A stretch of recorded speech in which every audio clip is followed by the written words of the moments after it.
शहरातील प्रसिद्ध फुटाळा तलाव येथील भव्य फाउंटेन प्रकल्प पुन्हा एकदा वादाच्या भोवऱ्यात आला आहे। तब्बल 200 कोटी रुपयांहून अधिक खर्च करून उभारण्यात आलेला हा प्रकल्प अद्यापही नागरिकांसाठी पूर्णतः सुरू झालेला नाही। ट्रायल नंतर फाउंटेन बंद राहिल्याने आधीच प्रश्न उपस्थित झाले होते। आता आणखी गंभीर बाब समोर आली असून परिसरातील गटाराचे सांडपाणी थेट तलावात मिसळत असल्याचा आरोप नागरिकांनी केला आहे।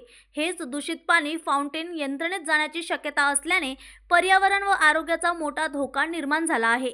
तलावातील मासे तसेच पाणी पिण्यास येणाऱ्या जनावरांच्या आरोग्यावरही याचा विपरीत परिणाम होण्याची भीती आहे।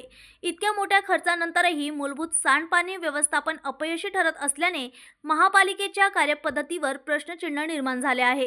प्रशासनाने तातडीने कारवाई करून कायमस्वरूपी उपाय करावा अशी जोरदार मागणी आता नागरिकांकडून होत आहे।